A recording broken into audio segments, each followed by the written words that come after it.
Tasty and spicy mutton curry ఎలా చేయాలో చెప్తాను. వీడియో మొత్తం లాస్ట్ వరకు చూడండి. ఎవరైనా మన ఛానల్ని ఫస్ట్ టైం చూస్తున్నట్లయితే సబ్స్క్రైబ్ చేసుకోండి. ముందుగా మటన్ని పసుపు ఉప్పు వేసి శుభ్రంగా కడగండి. కడిగిన తర్వాత పసుపు ఉప్పు కారం అల్లం వెల్లుల్లి పేస్ట్ వేసి కొంచెం పెరుగు వేసి మొత్తం కలిసేలా కలుపుకొని ఒక 10 మినిట్స్ పక్కన పెట్టి కడాయి తీసుకుని కడాయిలో ఆయిల్ వేసుకుని 2 బిర్యానీ ఆకు, 2 లవంగాలు, చిన్న చెక్క ముక్క, 2 యాలకులు వేసి లైట్గా ఫ్రై చేయండి.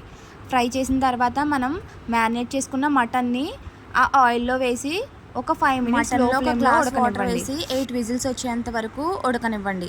మరొక ప్యాన్ తీసుకుని ఆయిల్ వేసుకోండి. ఇంతట్లోకి మనం ఆనియన్స్ అనేవి ఫ్రై చేసుకుందాం.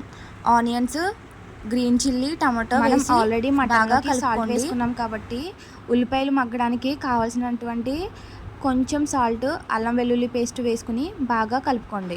ఉల్లిపాయలు అనేవి బాగా మగ్గిన తర్వాత మనం బాయిల్ చేసుకున్నటువంటి మటన్ని ఉల్లిపాయ ముక్కల్లో వేసి వాటర్ అంతా ఎవాపరేట్ అయ్యేంత వరకు ఉంచుకోండి.